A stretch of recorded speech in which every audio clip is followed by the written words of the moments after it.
Bien, bienvenue à tous ceux qui vont se joindre à nous pour cette partie du grand voyage qu'on fait dans le livre de Daniel. Puis en faisant attention toujours, comme Jésus nous a référé au livre de Daniel, puis il dit que celui qui lit dans ce que le prophète Daniel a écrit, il fasse attention et c'est ce qu'on veut faire.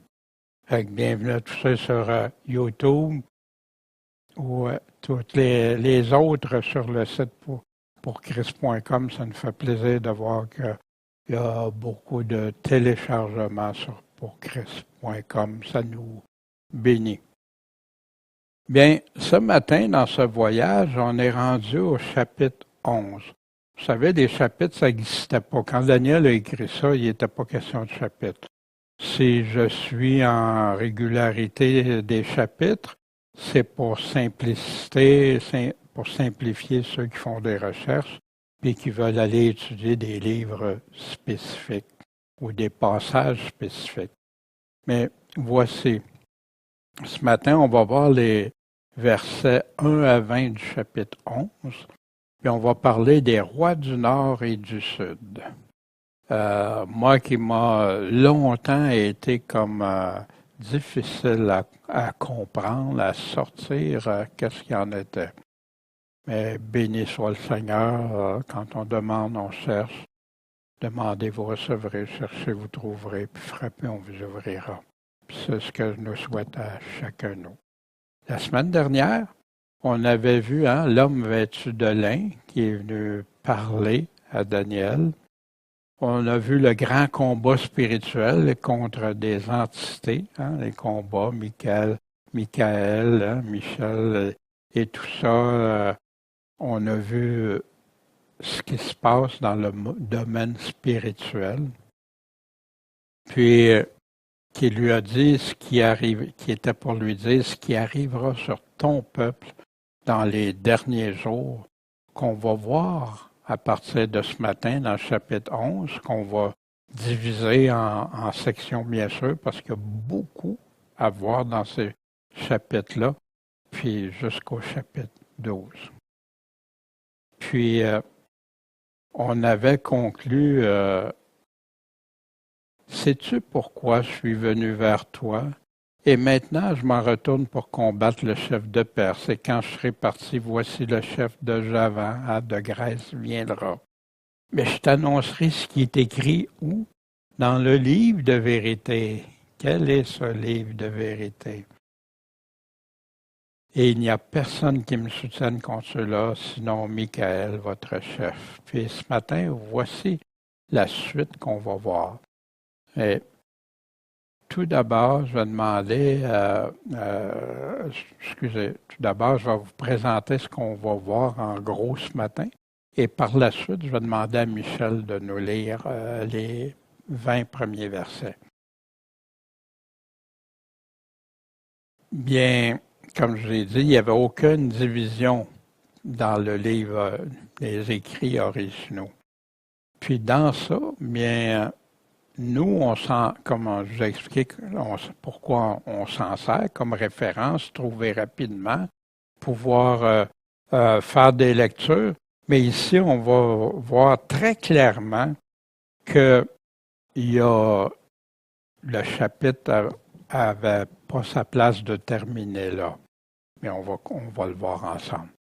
On va voir la suite chronologique qui va reprendre les mêmes royaumes connus qu'on a vu au chapitre 2, au chapitre 7, au chapitre 8. Puis on va les revoir au chapitre 11, ceux qu'on connaît déjà. Mais c'est tous des royaumes connus qui ont dominé sur qui?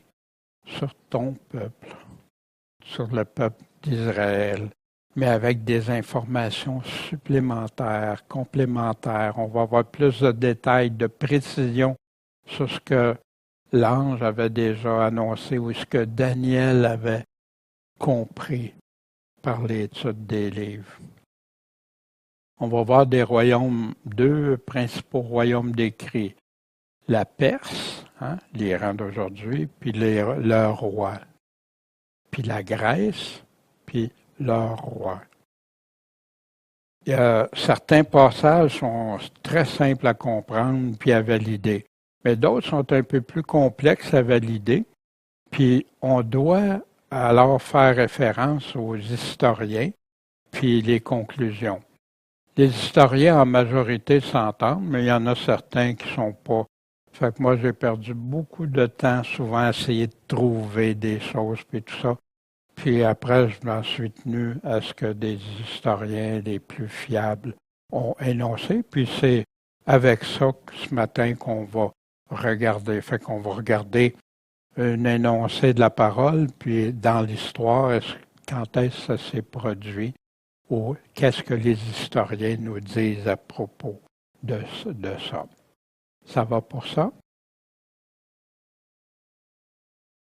Mais tout ça, là, ça affecte en rien, en aucune manière pour nous, ce qui nous concerne pour la fin. Mettons qu'un historien dit tel nom, l'autre dit le nom différemment, donne une date, l'autre donne une date qui est un peu différente. On n'est pas en train de parler des 70 semaines, ici on est en train de parler. Puis dans l'histoire, les historiens, on le sait, il y en a qui voient 5 ans après, 6 ans après, d'autres. Pour moi, ça n'a pas de résonance, si vous voulez, sur ma foi. Mais au contraire, quand Dieu dit, pour moi, c'est ça qui est hors de tout doute la vérité. Puis, c'est l'histoire, hein, des choses dans l'histoire qu'on va voir qui va nous conduire jusqu'à l'introduction de la petite corne, l'Antéchrist. Puis lui, on va l'examiner plus tard. Dieu voulant, dans le prochain message, mais il va en avoir un autre parce que on a tellement d'informations par rapport à l'Antéchrist que moi, avant, je résumais ça juste à quelques passages, mais la Bible est remplie d'informations.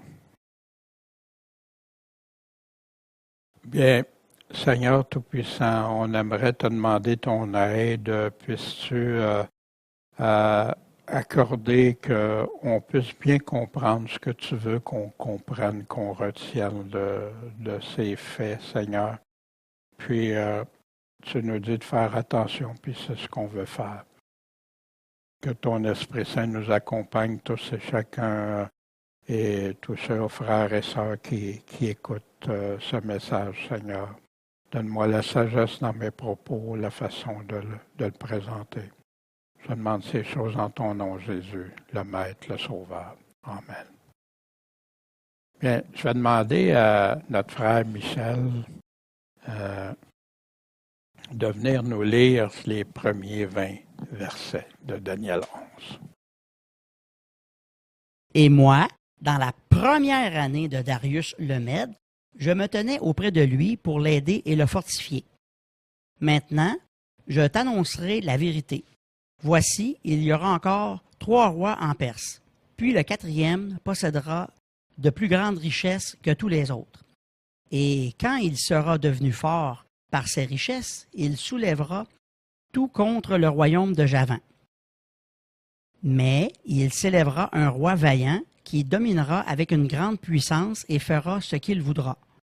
Et dès qu'il se sera élevé, son royaume se brisera et se sera divisé vers les 4 vents des cieux, mais il ne passera point à sa postérité, et n'aura pas la même puissance qu'il a exercée, car son royaume sera déchiré et donné à d'autres qu'à ceux-là. Et le roi du Midi deviendra fort, mais l'un de ses chefs deviendra plus fort que lui et dominera, et sa domination sera une grande domination. Et au bout de quelques années, ils s'allieront. Et la fille du roi du Midi viendra vers le roi du Nord pour rétablir l'accord. Mais elle ne conservera pas la force du bras, et son bras ne subsistera point, et elle sera livrée, elle et ceux qui l'auront amenée, avec son père et celui qui l'aura soutenu dans ces temps-là. Mais un rejeton de ses racines s'élèvera pour le remplacer. Il viendra à l'armée et entrera dans les forteresses du roi du Nord. Il agira contre eux, et il sera puissant. Et même, il transportera en Égypte leurs dieux avec leurs images de fonte et avec leurs vases précieux d'or et d'argent, puis il se tiendra pendant quelques années éloigné du roi du Nord. Celui-ci marchera contre le royaume du Midi et il retournera dans son pays. Mais ses fils entreront en guerre et rassembleront une grande multitude de troupes. L'un d'eux s'avancera et se répandra comme un torrent. Il passera et reviendra, et il portera la guerre jusqu'à la forteresse du roi du Midi. Et le roi du Midi sera irrité. Il sortira et combattra contre lui, contre le roi du Nord, et celui-ci mettra sur pied une grande multitude, mais la multitude sera livrée en sa main. Cette multitude s'enorgueillira, et le cœur du roi s'élèvera. Il fera tomber des milliers, mais il n'en sera pas fortifié. Car le roi du Nord reviendra et rassemblera une multitude plus nombreuse, et au bout de quelque temps, de quelques années, il viendra avec une grande armée et un grand appareil. En ce temps-là, plusieurs s'élèveront contre le roi du Midi, et des hommes violents de ton peuple s'élèveront, afin d'accomplir la vision, mais ils succomberont. Et le roi du Nord viendra, il élèvera des terrasses et prendra les villes fortes, et les bras du Midi, ni son peuple d'élite ne pourront résister. Il n'y aura point de force pour résister. Et celui qui sera venu contre lui fera tout ce qu'il voudra, et il n'y aura personne qui lui résiste. Et il s'arrêtera dans le pays de gloire, ayant la destruction dans sa main. Et il concevra le dessein de venir avec force de tout son royaume, et fera un accord avec le roi du Midi, et il lui donnera sa fille pour la perdre. Mais cela ne lui réussira pas et ne sera pas pour lui. Puis il tournera sa face vers les îles et en prendra plusieurs. Mais un capitaine mettra fin à l'opprobre qui lui attirait. Il fera retomber sur lui son opprobre. Et il tournera sa face vers les forteresses de son pays. Mais il chancellera, il tombera, et on ne le trouvera plus. Et un autre sera établi à sa place, qui fera passer l'exacteur dans l'ornement du royaume, et en peu de jours il sera brisé, et ce ne sera ni par la colère, ni dans la bataille. Bien, merci beaucoup, Michel. Plusieurs choses dans ce texte-là, et on va regarder ça, puis on va tenter de démystifier ces choses-là. Mais Dieu merci, il y a beaucoup d'hommes de Dieu qui ont fait des recherches aussi, qui ont cherché, qui ont fait des longues études dans l'histoire et tout ça pour nous ramener, nous aider à comprendre ces choses. D'abord, le verset 1, maintenant on examine ces versets ensemble. Et moi, dans la première année de Darius le Mède, je me tenais auprès de lui pour l'aider à le fortifier. De qui ce verset-là parle? Bien, à la fin du chapitre 10, c'était le messager divin, le messager de Dieu, qui est en train de parler à Daniel. Puis la première année de Darius, bien, c'est là que Daniel nous en parlait, Daniel au chapitre 9, en 539 avant Jésus-Christ. Daniel est devenu sous la tutelle du roi Darius. On se souvient de Darius aussi, puis la fosse aux lions, etc.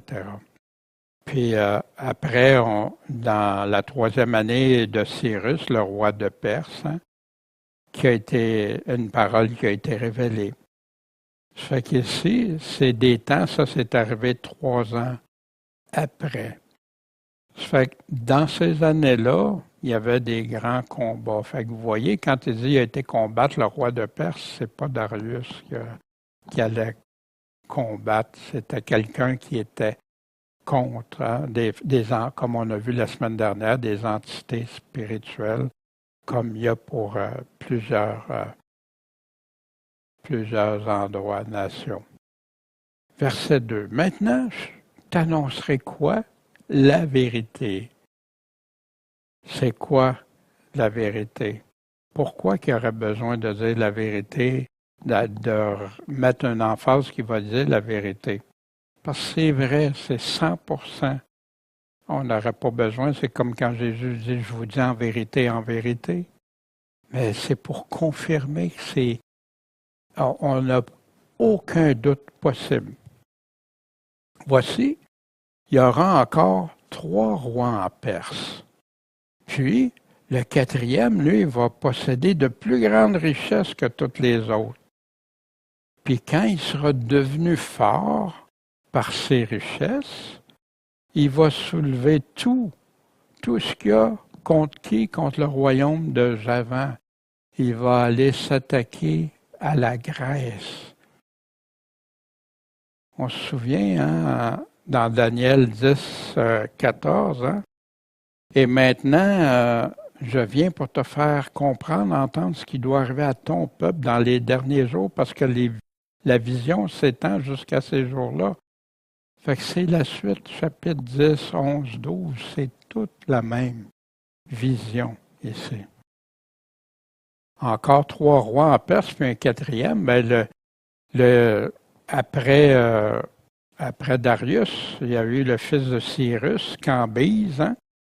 Il y a eu Gomata, qui est appelé Smerdis le Mage, en 522, il n'est pas resté longtemps. Il y a eu Darius Ier, hein, qui est un autre Darius, le fils d'Istaspe, qu'on peut retrouver, aller voir dans Esdras, chapitre 4, versets 4 à 7.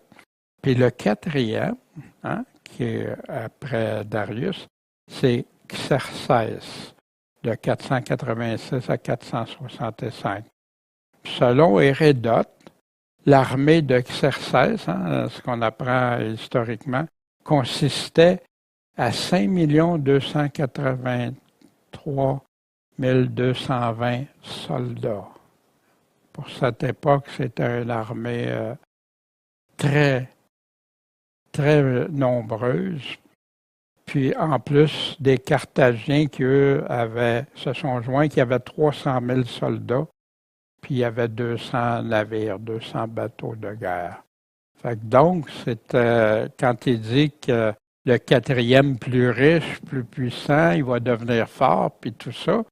Puis là, lui, il décide d'aller attaquer le roi de Javan, la Grèce. Mais il va s'élever un roi vaillant. Qui est-ce que c'est ce roi vaillant-là?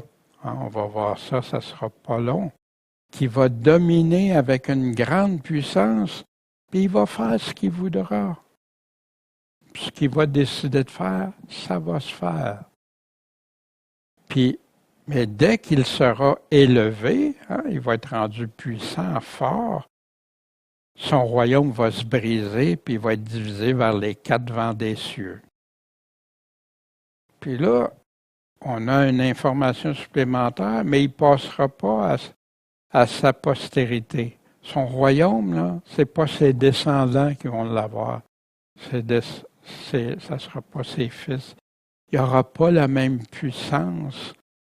Son royaume, il n'y aura plus la même puissance que lui, pendant qu'il était au pouvoir, a exercé. Pourquoi? Parce que son royaume va être déchiré. Il va être divisé en 4, puis donné à d'autres qu'à sa postérité. De qui on parle, hein? Ça nous rappelle, quand on a lu dans Daniel au chapitre 7, la seconde bête semblable à un ours qui se tenait sur un côté, qui avait les 3 côtes dans sa gueule, hein, qui étaient les Mèdes et les Perses. Mais après cela, une autre bête, un léopard, un animal très rapide qui se déplace, puis avait sur le dos 4 ailes d'oiseau. Cette bête avait 4 têtes. Puis la domination, le pouvoir lui a été donné. C'était qui ça? Alexandre le Grand. c'est divisé en 4 royaumes qui a été donné à ces 4 généraux après sa mort. Puis Alexandre le Grand, hein, qui a été un homme exceptionnel pour les combats, je parle, puis il est mort au tout début de la trentaine, après avoir fait tout ce qu'il a voulu. Puis là, il dit, ben maintenant que j'ai tout conquis, tu sais, il trouvait ça plate. Son royaume brisé, mais son royaume il a été divisé en quatre parties. Puis, mais nous, on va s'arrêter surtout sur 2 de ces royaumes-là, puis je vais vous expliquer pourquoi.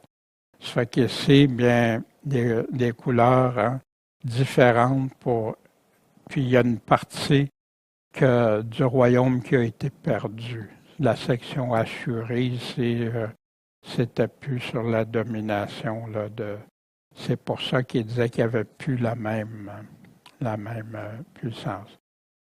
Qui est le 4e qui est plus riche, qui est devenu fort, puis qui a été attaqué, la Grèce? Parce qu'il avait déjà tout, mais il voulait conquérir hein, encore, tu sais, comme il est souvent dans les rois qui veulent toujours agrandir leur prestige, leur puissance, leur pouvoir, leur argent, dominer sur plus de monde, etc.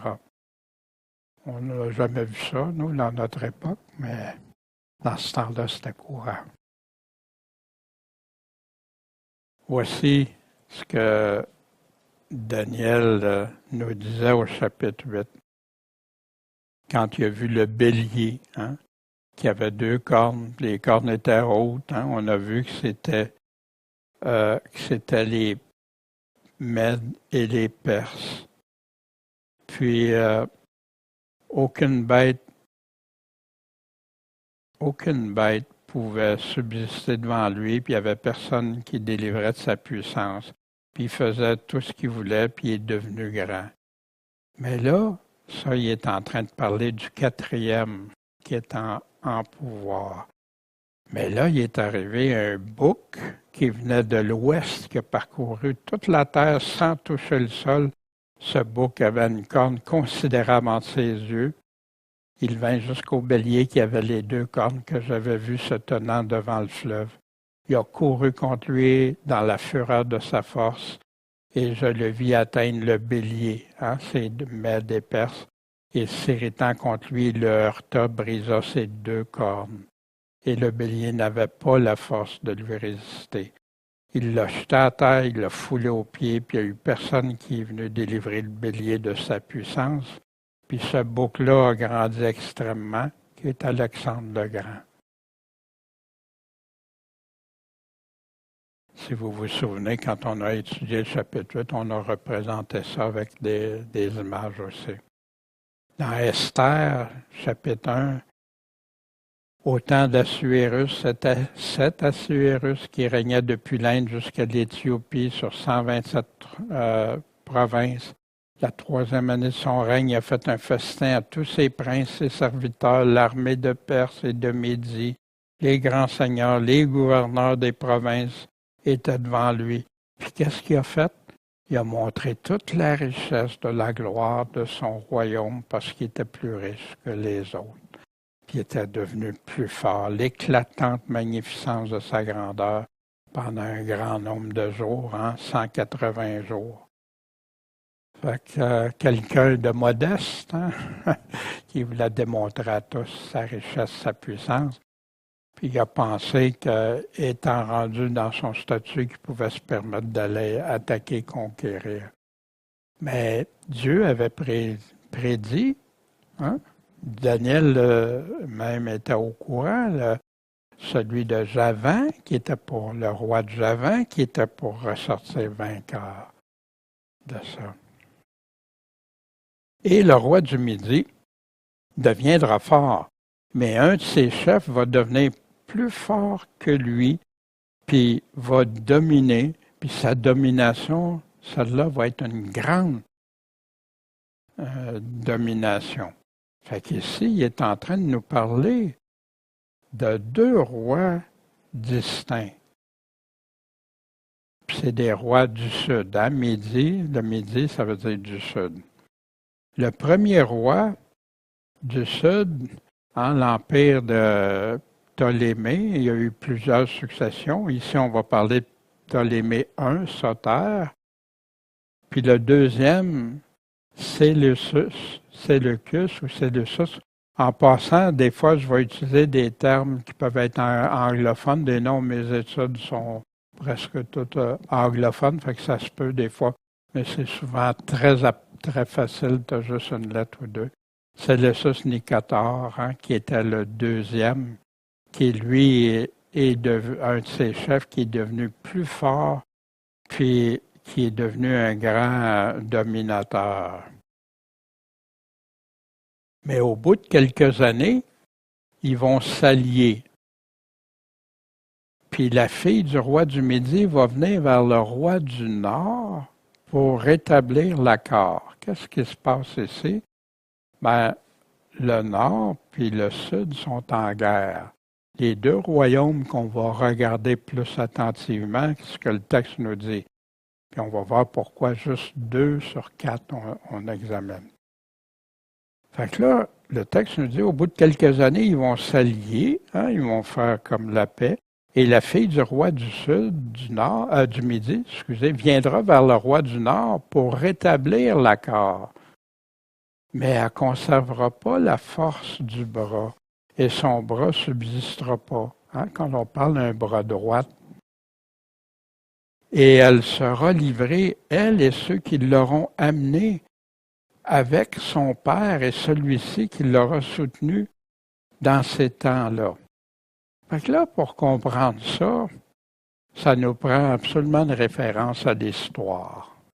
Parce que, comme ça, on peut partir dans toutes sortes de pensées, de théories et tout ça. Voici selon l'histoire.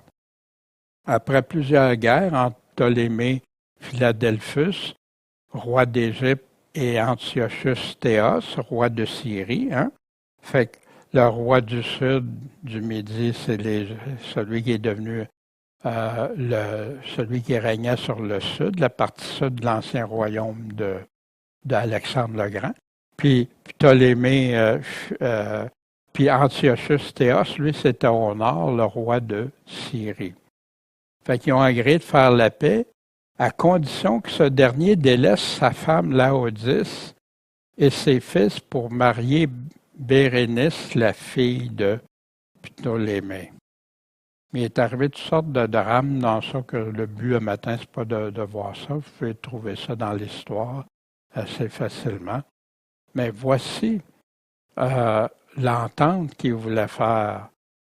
Mais ça n'a pas marché parce qu'il y a eu aussi il y a eu des morts dans ça, puis un meurtre, puis faire assassiner. En tout cas, je ne peux pas aller trop loin dans ça, c'est pas le but pour nous, mais historiquement, il y a plein de faits qui vont le confirmer. Voici le royaume du Sud, hein, du Midi, le royaume des Ptolémées, l'Égypte, puis le royaume du Nord, Séleucide.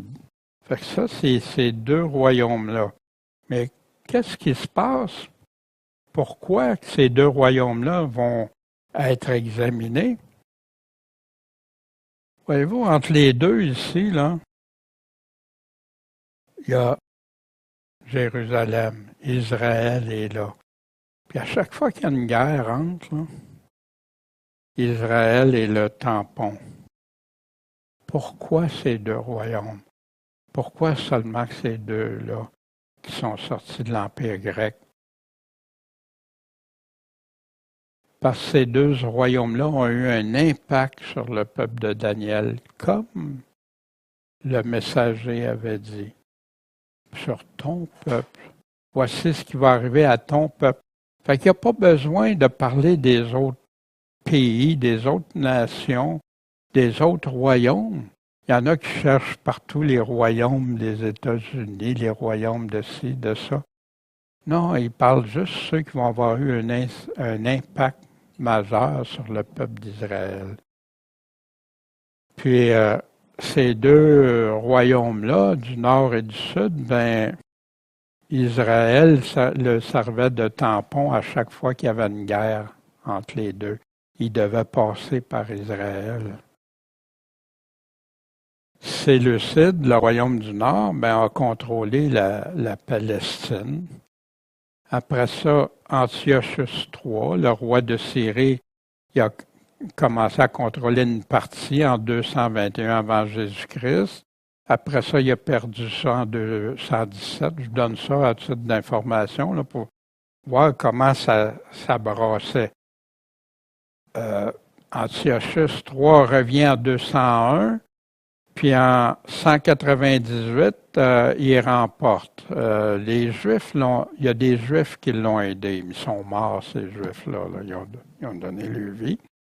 Puis, ça leur a donné un certain temps de répit pour le peuple jusqu'en 175 avant Jésus-Christ. Fait qu'Israël était moins affecté parce que, bon, Antiochus avait vu ça. Mais après, c'est devenu pire. En 175 avant Jésus-Christ, il y a un nouveau roi de Syrie, Antiochus IV, qui prend le pouvoir. Puis il a fait plein d'affaires, des abominations aussi, puis plein de choses là, dans le temple, comme vous entendez Antiochus IV, là, qui a fait des abominations. Il y en a qui déterminaient comme l'Antéchrist, mais quand Jésus nous parle d'abomination, il ne nous parlait pas d'Antiochus. Il parlait des choses à venir quand il répondait à la question dans le qu'est-ce qui va arriver pour la fin, puis ton avènement, puis tout. Puis Jésus nous réfère à justement Matthieu 24, 15, quand vous verrez l'abomination se commettre. Puis là, il nous réfère à Daniel. Fait qu'il prend le pouvoir, puis là, ça va mal pour Israël, puis jusqu'en 167 avant Jésus-Christ, c'est là qu'il y a eu la révolte des Maccabées. Vous avez sûrement entendu parler de la révolte des Maccabées. Mais qui se sont mis, ça suffisait, là, puis il y a eu des massacres et tout. Au verset 7, « Mais un rejeton de ses racines s'élèvera pour le remplacer. » Fait que là encore, c'est un nouveau personnage, ça. Puis, il viendra à l'armée, puis il va entrer dans les forteresses du roi du Nord. Fait que voici, celui du Sud va aller attaquer les forteresses du roi du Nord. Il va agir, puis il va être puissant. Voici l'histoire. Uergette Ptolémée III, qui aurait pour venger sa sœur, qui a été tuée, a marché avec une grande armée contre Callinicus, aurait conquis toute l'Asie à partir du mont Taurus jusqu'à l'Inde et serait retourné en Égypte avec une grande fortune. Callinicus serait mort en exil 4 à 6 ans avant que Uergette meure. Fait qu'il lui a survécu pendant ce temps. Fait qu'ici, bien, encore là, le roi du Sud contre le roi du Nord. Puis c'est là on apprend, et même il transportera en Égypte leur Dieu. Fait qu'il va prendre les dieux du Nord, puis il va faire quoi? Il va les emmener, les transporter en Égypte avec leur image de fonte, avec leurs vases précieux d'or et d'argent. Puis il se tiendra pendant quelques années éloigné du roi du Nord. Fait qu'il a vaincu, il a remporté, il reste avec des trésors qui ont été cherchés, puis les dieux.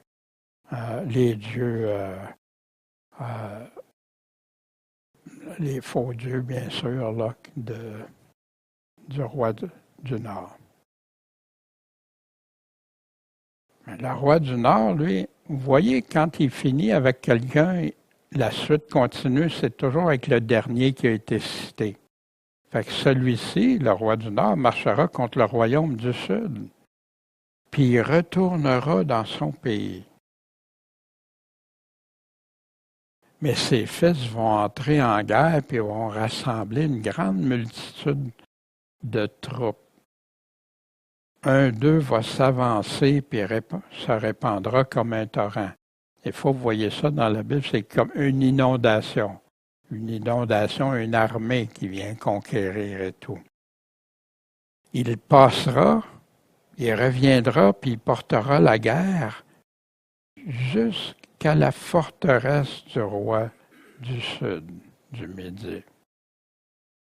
En passant, je ne vous demande pas de tout saisir ça, vous pouvez le réécouter tranquillement, tout ça, c'est parce que je ne veux pas passer beaucoup de temps sur ça, mais on a des faits historiques qui appuient les passages. C'est ça surtout que je vais vous montrer. Fait qu'ici, selon l'histoire, ses fils, les fils de Callinicus, Séleucus III et Cérénos, qui est Antioche III, le Grand, celui donc avant le quatrième. Ses fils, c'est eux qui ont entré en guerre, rassemblé une multitude de troupes, puis ils vont revenir, etc. Mais le roi du Midi, lui, il laisse pas passer ça, il va être irrité. Il va sortir, puis il va combattre contre lui, contre le roi du Nord. En passant, le roi du Nord, quand on parle le roi, ça peut être ses fils, ça peut être sa descendance, ça peut être son armée. Et celui-ci mettra sur pied une grande multitude, mais la multitude sera livrée dans sa main. Fait qu'il ramasse une grande armée, mais ça va être livré. Ça ne marchera pas, sa multitude. Selon l'histoire encore, Ptolémée IV, Philopater, a défait Antiochus le Grand, Antiochus III, à Raphia en 217 avant Jésus-Christ. Ça, c'est confirmé dans les livres d'histoire. Là. Cette multitude va s'enorgueillir, parce que la grande multitude, mais le cœur du roi s'élèvera. Hey, j'ai une grosse, j'ai une grande armée avec moi, c'est ça. Mais il va en faire tomber des milliers. Il va réussir à en tuer plusieurs. Mais il ne sera pas plus fort après pour ça. Déjà arrivé, des pays qui vont attaquer d'autres pays, ils ont tué plein de monde, mais ils n'en ressortent pas gagnants. Pourquoi? Parce que le roi du Nord, il va revenir, mais lui, il va rassembler une multitude encore plus nombreuse que lui avait. Puis au bout de quelques temps, de quelques années, qu'on précise, il va revenir avec une grande armée et un grand appareil. Fait qu'il va être équipé. Il va avoir ce qu'il faut pour ça. Selon l'histoire, Antiochus III, après avoir rassemblé une grande armée, il a attaqué l'Égypte en 201. Il a commencé en 201, puis ça s'est étendu dans le temps. En ce temps-là, plusieurs vont s'élever contre le roi du Midi, du Sud. Fait qu'il ne sera pas tout seul contre le roi du Sud. Puis des hommes violents de ton peuple vont s'élever afin d'accomplir la vision, mais ils vont succomber. Fait que la révolte du peuple juif, qui ont voulu attaquer, mais combattre, ils sont morts. Ils voulaient accomplir quelle vision? La vision qu'on a ici, de remporter, de vaincre. Et le roi du Nord viendra, il va élever des terrasses, des places en hauteur, puis il va prendre des villes fortes. Puis les bras du Midi, ceux du Sud, ni son peuple d'élite vont pouvoir résister au roi du Nord. il n'y aura pas de force pour résister. Parce que là, le roi du Nord, il y a une grande multitude, il est bien équipé, il y a du monde avec lui, il n'est pas tout seul, et tout ça. Fait qu'encore ça, vous pouvez retrouver dans l'histoire.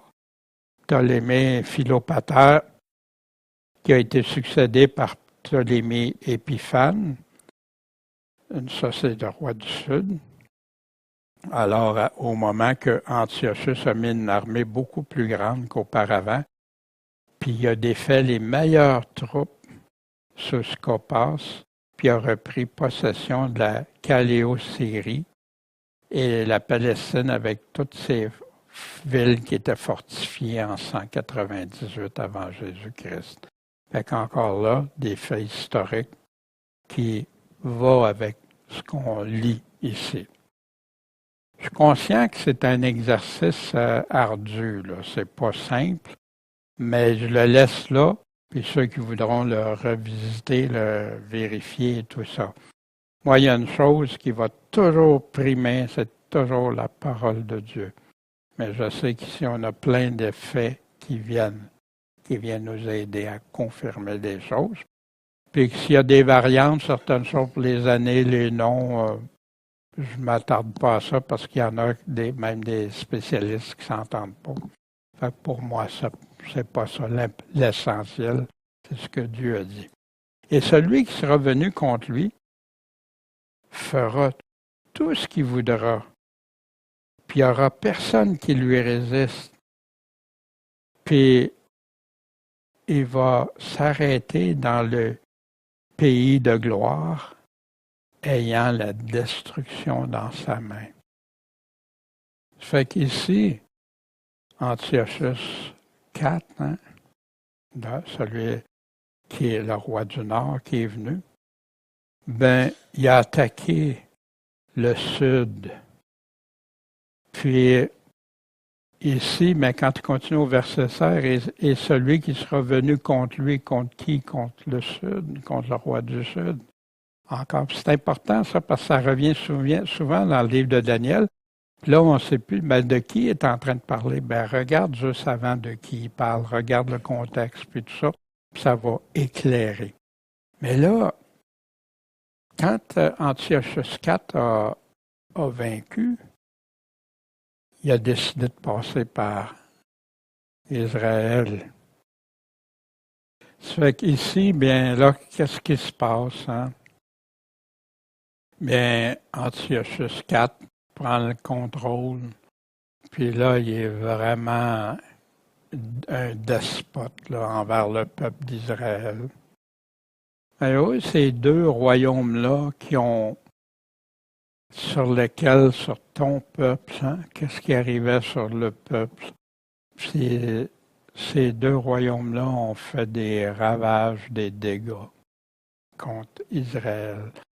Le contrôle de la Palestine passe de l'Égypte à la Syrie.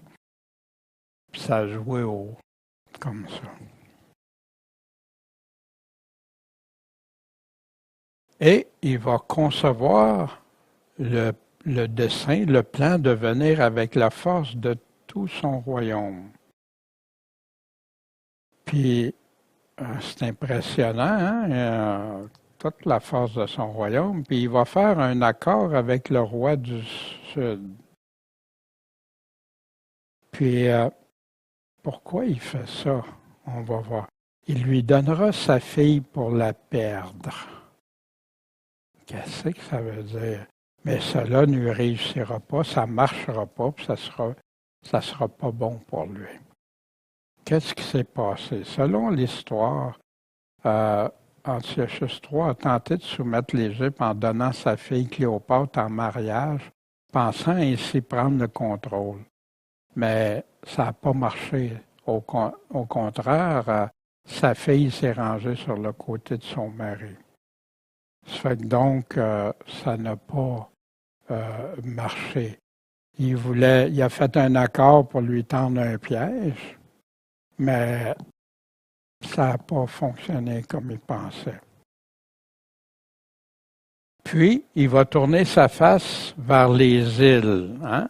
C'est tous les endroits entourés d'eau, fait que tu en as plusieurs. Il va en prendre plusieurs, mais un capitaine, un chef, ou c'est le terme ici qui donne, ça veut dire quelqu'un d'important, de haut placé, mettra fin à l'opprobre qu'il lui attirait. Parce qu'il a été attaqué quelqu'un, puis un territoire, mais ce territoire-là, il y avait un chef là, qui a dit non, ça ne marche pas. Il va faire retomber sur lui son opprobre. Il a voulu nous opprimer, tout ça, c'est lui sur lequel ça va retomber. Et il tournera sa face vers les forteresses de son pays. Mais il va chanceler. Il va tomber, puis on ne le trouvera plus. Fait que là, ce qui va se passer, il sera plus, sa puissance est comme, non, ça ne marche plus. Il va tomber, puis on ne le trouvera plus. Fait que fallait que ce soit un capitaine puissant. Mais d'où ça vient, ce capitaine-là? Qui ça pourrait bien être? Qui aurait pu faire face à un empire puissant comme ça? Selon l'histoire, Antiochus a conquis la plupart de l'Asie mineure. Il a conquis des endroits maritimes, sur le bord de la mer, puis des îles de la Méditerranée. Mais il a été défait par un chef romain. Et c'est là qu'on voit l'Empire de Rome commencer. Lucius Cornelius Scipio. Puis, fait que là, Antiochus a été prendre refuge à Antioche, où il a été tué en tentant de piller le temple d'Élimaïs, un temple païen, à des dieux païens, pour pouvoir payer ses frais. Il était coincé, là, puis il avait besoin de... Mais pendant qu'il a pillé le temple, il s'est fait tuer par... je n'ai pas les détails qui, mais c'est sûrement ceux à qui appartenait le temple ou le peuple. Là. Ce qu'ici, je ne sais pas si c'est plus clair pour vous, ces passages-là qui nous parlent de guerre, qui sont loin de nous, des actions qui se sont passées dans le temps, mais qui là nous ont amenés à introduire à l'Empire romain. Puis l'Empire romain qui gagne, c'est là, qui a remporté, qui pourtant c'était l'Empire divisé ici le roi du Nord, qui avait toute la puissance, le militaire, les richesses et tout. Et au verset 20 du chapitre 11, là, il nous parle qu'un autre va être établi à sa place. La place de qui? Il venait de nous parler du roi du Nord. Qui fera passer l'exacteur dans l'ornement du royaume, mais en peu de jours, il va être brisé. Puis ce sera ni par la colère, ni dans une guerre, une bataille. Qu'est-ce que c'est ici? Bien, selon l'histoire, on nous mentionne des noms d'individus, tout ça, qui auraient continué.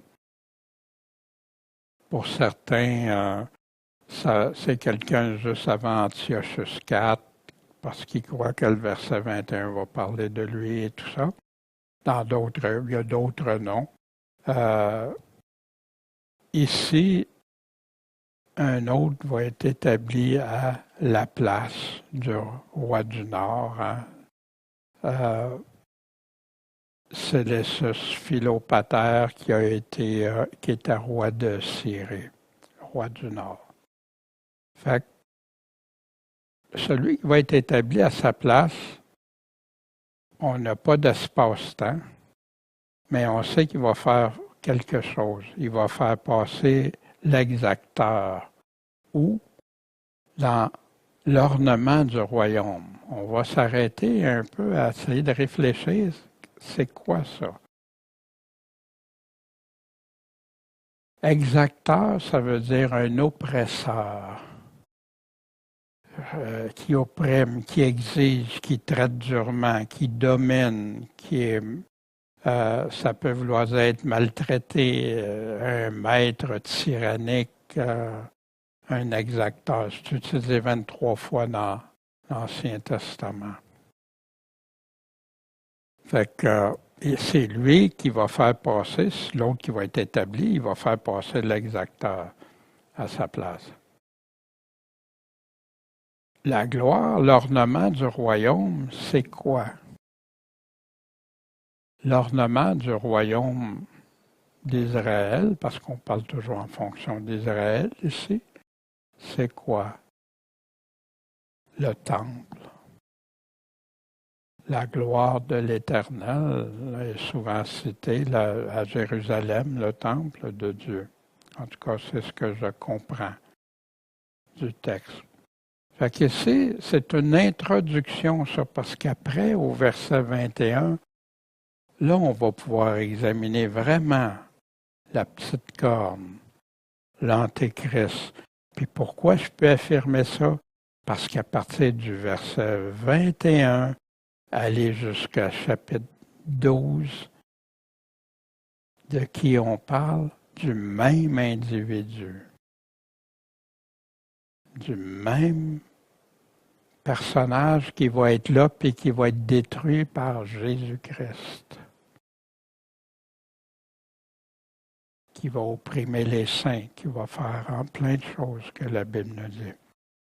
Bien, ça, dans les prochains messages.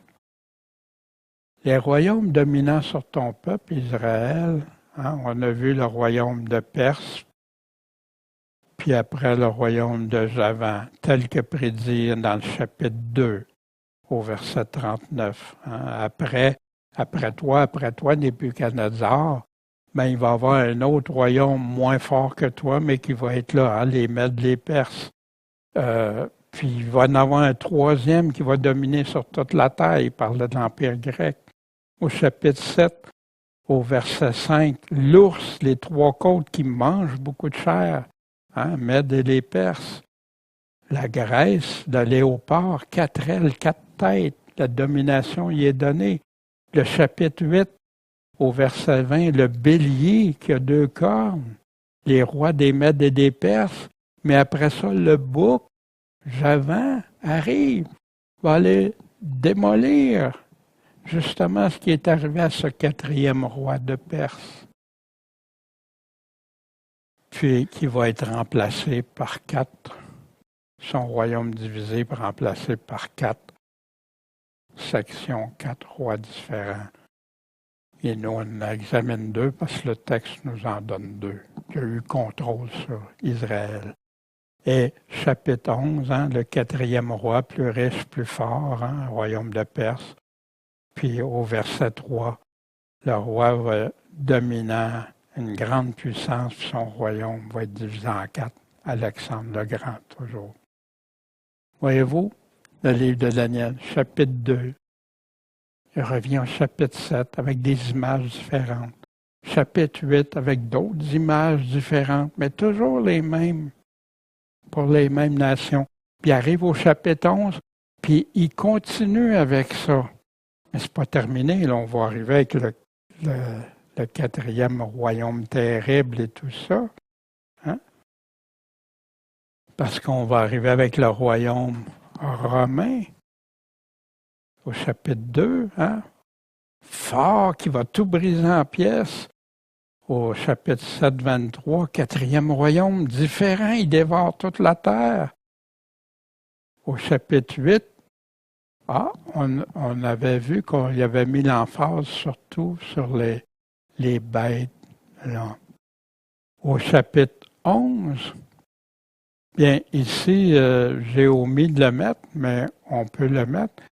C'est le premier Romain de l'Empire romain qui a confronté l'Empire, le reste de l'Empire de Javan,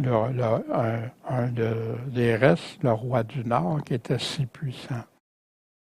Je ne sais pas si ça vous aide mais après ça, c'est là que ça devient très intéressant pour un chrétien, la petite corne qu'on va voir, qu'on va regarder, cet homme méprisé qui a pris la place.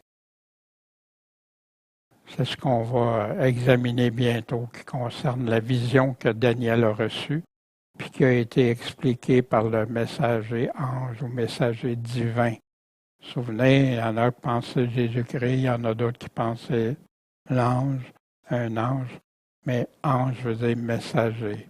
Angelos veut dire messager, qu'il soit, qu'il soit. Et en synthèse, on a vu ce matin les rois de Perse, mais là, il a parlé d'un quatrième qui attaque la Grèce, Alexandre le Grand, qui a fait des grandes conquêtes, mais son royaume a été divisé en 4. Le royaume du Nord, le royaume de Séleucide, le roi de la Syrie, des impacts sur Israël, l'Empire Ptolémée, royaume du Sud, l'Égypte, qui concerne surtout la région d'Égypte, des impacts sur Israël. Puis on a vu celui qui va faire passer l'oppresseur. Celui qui introduit la petite corne qui s'en vient au verset tout de suite après, le verset 21, qu'on va regarder. Ce matin, on a vu une suite historique qui peut être ardue ou sèche pour plusieurs, mais une suite historique et chronologique des royaumes connus, des royaumes qui ont dominé Israël, avec des informations supplémentaires, complémentaires, des détails, des précisions qu'on n'avait pas dans les chapitres précédents. Ça fait ça, puis on a la même chose qui se répète dans des livres prophétiques comme l'Apocalypse, comme dans Ésaïe, etc., puis qui partent, donnent une synthèse, puis après ça, il développe, puis il revient. On va le voir aussi avec l'abomination dans le livre de Daniel. Les royaumes de Perse et la Grèce, puis leur succession de rois. Puis de grâce, s'il y a des affaires historiques, vous n'êtes pas en accord. Moi, le but, c'est de les présenter, ce que les principaux historiens sérieux ont présenté, puis dans la grosse majorité, je n'ai pas de doute. Où je commence à avoir des doutes, c'est à partir du verset 20, quand il attribue ces passages-là, et 21 surtout, à d'autres individus que celui qui va être là au retour de Christ. Le royaume romain qui a débuté par la victoire du chef romain, ce capitaine Lucius Cornelius Scipio. Le prochain message est subséquent aussi l'arrivée de la petite corne, l'Antéchrist, ses actions. Le chapitre 11 va nous dire plein de choses qu'il va faire, puis des guerres, des combats. Moi, on ne m'avait pas nécessairement parlé de tout ça. Puis là, tu vas voir avec l'Apocalypse au chapitre 13, pourquoi il y a plein de choses, puis il va conquérir, puis il va réussir à vaincre des peuples et tout. Ces combats, ces caractéristiques, comment le reconnaître? On va faire des tableaux bien précis juste avec la Bible. Comment on peut être sûr que c'est l'Antéchrist? Mais ce qui est le plus important entre-temps, est-ce qu'on est en train de prier? Est-ce qu'on est éveillé? Est-ce qu'on se prépare à la rencontre avec notre Seigneur Jésus-Christ? Est-ce qu'on est préparé, on est prêt comme les vierges sages, comme les serviteurs fidèles, comme les brebis et non des boucs? Bon, Père Céleste, merci pour ta parole.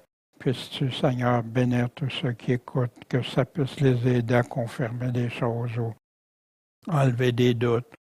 Mais, Seigneur, que tu puisses nous guider dans le restant, tout ce qui va nous concerner, nous, pour la fin. En ton Saint-Nom, Jésus-Christ, Maître et Sauveur. Amen.